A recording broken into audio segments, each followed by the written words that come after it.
Salut à tous et bienvenue sur la chaîne de Maka. J'espère que vous allez bien ainsi que vos loulous. Aujourd'hui, petite vidéo sur les préjugés et les idées reçues sur nos amis à quatre pattes. Mais avant de commencer, je tiens à vous sensibiliser sur l'abandon des chiens, surtout après cette période de confinement et le retour au travail des maîtres. Les abandons d'animaux domestiques ont explosé après les confinements. Pendant les confinements, certaines personnes ont pris un animal afin de leur tenir compagnie et leur apporter un peu de joie dans leur vie. Mais les animaux ne sont pas des jouets. Certains chiens qui ont été adoptés pendant le confinement ont développé des troubles du comportement, comme par exemple la peur de rester seul à la maison, la peur des gens, les autres chiens, etc. Ces chiens sont très attachés à leur maître et peuvent avoir besoin de l'accompagnement de professionnels pour se socialiser, ce qui est trop compliqué ou trop onéreux pour les maîtres qui préfèrent les abandonner. Il n'y a pas que les abandons suite au confinement, mais aussi les abandons pour partir en vacances. Rassurez-moi, j'espère que cette idée ne vous a jamais traversé l'esprit. Je trouve cela vraiment cruel, d'autant plus qu'il existe de nombreux moyens pour faire garder son chien. Jamais je ne pourrais abandonner Maka, car pour moi c'est un membre à part entière de la famille. Il y a beaucoup trop de chiens qui se retrouvent dans des refuges, ou pire encore, meurent suite à l'abandon de leur maître. Quand je fais garder Maka pour quelques jours, en cas de déplacement, il me manque énormément. Donc je n'arrive pas à comprendre comment peut-on abandonner son chien pour quelques jours de vacances. D'ailleurs, dites-moi en commentaire ce que vous en pensez. Allez, sans plus tarder, c'est parti pour la vidéo sur les préjugés et les idées reçues. Et pour tous ceux qui ne l'ont pas encore fait, je vous invite à vous abonner à la chaîne de Maka. N'hésitez pas à le faire et à activer la cloche. Les statistiques me montrent que beaucoup de personnes regardent les vidéos sans être abonnées. Alors n'hésitez surtout pas à le faire. Le Staffordshire Bull Terrier a un physique qui peut impressionner. C'est un molosse dont la réputation est souvent associée à une tendance à l'agression. C'est un chien plein de vie qui aime beaucoup se dépenser, jouer et faire du sport. Le Staffy doit avoir une éducation à la fois stricte et affectueuse. Bien qu'à l'origine le Staffy fût un chien de combat, aujourd'hui c'est un chien de compagnie fiable, qui aime énormément la compagnie et qui a un caractère très doux, principalement avec les enfants. C'est pour cela, dans certains pays, il est surnommé Nanny Dog. Malgré sa force et sa robustesse, c'est un chien équilibré, qui n'aboie que lorsque cela est nécessaire. Comme on le dit souvent, il n'y a pas de mauvais chiens, mais de mauvais maîtres. Malheureusement, il y a toujours des gens qui entraîneront nos amis Staffy à développer une agressivité. Lorsque l'agressivité d'un chien est régulièrement stimulée, il adoptera au quotidien des comportements imprévisibles, peu importe la race.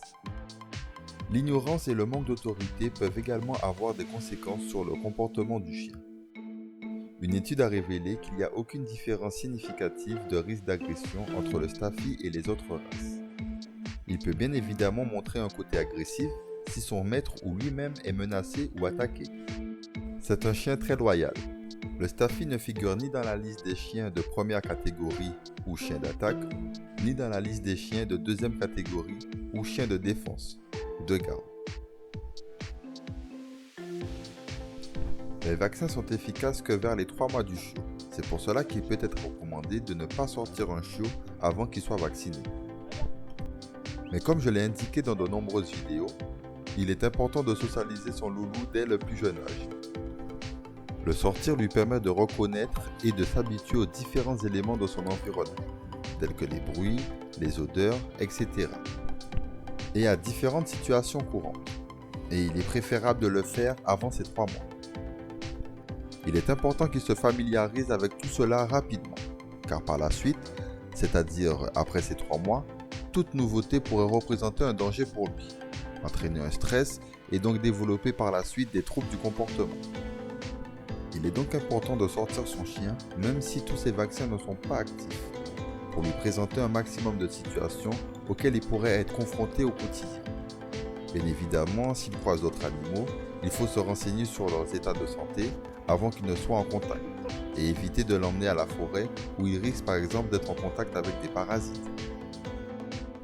Il faut également veiller à ne pas le laisser lécher les traces d'urine dans la rue ou boire les eaux stagnantes, ce qui pourrait entraîner des maladies. Le planning de vaccination classique prévoit environ une cinquantaine de vaccins et rappels, tout au long de la vie d'un chien. Comme nous le savons tous, les vaccins ne protègent pas les humains et les animaux à 100%, mais ils permettent de limiter la gravité d'une maladie dans le cas où elle est contractée. Un animal vacciné n'est donc pas immunisé contre la maladie. L'objectif de la vaccination est de faire fabriquer par le corps des anticorps qui, eux, détruiront les virus ou microbes. Certains chiens peuvent donc mal supporter un ou plusieurs des composants de certains vaccins, mais cela reste relativement rare. Vacciner son chien n'augmente pas le risque de maladie. Il est primordial de protéger nos loulous contre les différentes maladies qui seraient susceptibles de contracter, mais aussi les protéger des parasites avec des vermifuges, des traitements contre les puces, etc. Le chien, et principalement les chiots, ignore les notions de bien et de mal. Ces comportements ne peuvent donc pas décrire de la gentillesse ou de la méchanceté. Néanmoins, un chien qui remue la queue montre qu'il est sociable et qu'il désire de l'attention. Attention, cela ne signifie pas que pour autant qu'il ne représente aucun danger. Le battement de queue permet aussi au chien de communiquer avec ses congénères. Une étude a mis en évidence que les chiens étaient capables de décoder leur battement de queue et pouvaient exprimer des émotions positives et négatives. La queue sert aux chiens à exprimer de nombreuses émotions, et ce de manière plutôt réflexe. Il ne faut en aucun cas être brutal ou violent lors de l'éducation de votre chien. En étant violent, le chien apprendra à se méfier de vous car vous serez perçu comme étant imprévisible. La relation avec votre chien doit être basée sur la confiance pour être efficace. Certaines méthodes sont parfois recommandées pour faciliter l'éducation du chien, comme par exemple lever le genou au niveau du poitrail de votre chien pour éviter qu'il saute. Ou encore la cage pour lui apprendre à rester au panier, mais cela doit toujours être fait sans brutalité et sans que cela soit perçu comme étant une punition pour le loulou. J'ai déjà également entendu qu'il faut plaquer le chien au sol et le retourner sur le dos pour s'imposer face à lui. Je ne suis pas d'accord avec cette pratique, car en présence de ses congénères, un chien sait se mettre dans cette position instinctivement, quand il est soumis. Il faut donc faire preuve de fermeté envers nos loulous, mais en aucun cas de violence. Voilà, j'espère que cette vidéo vous aura plu.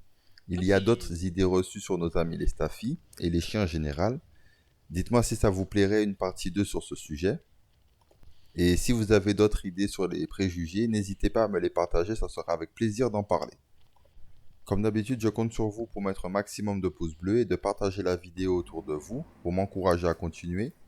N'hésitez pas à mettre des commentaires, même Staffy si vous avez aucune idée, ça m'aide pour le référencement. Merci aux abonnés qui ont participé à la vidéo, prenez soin de vous et de vos loulous. À très bientôt.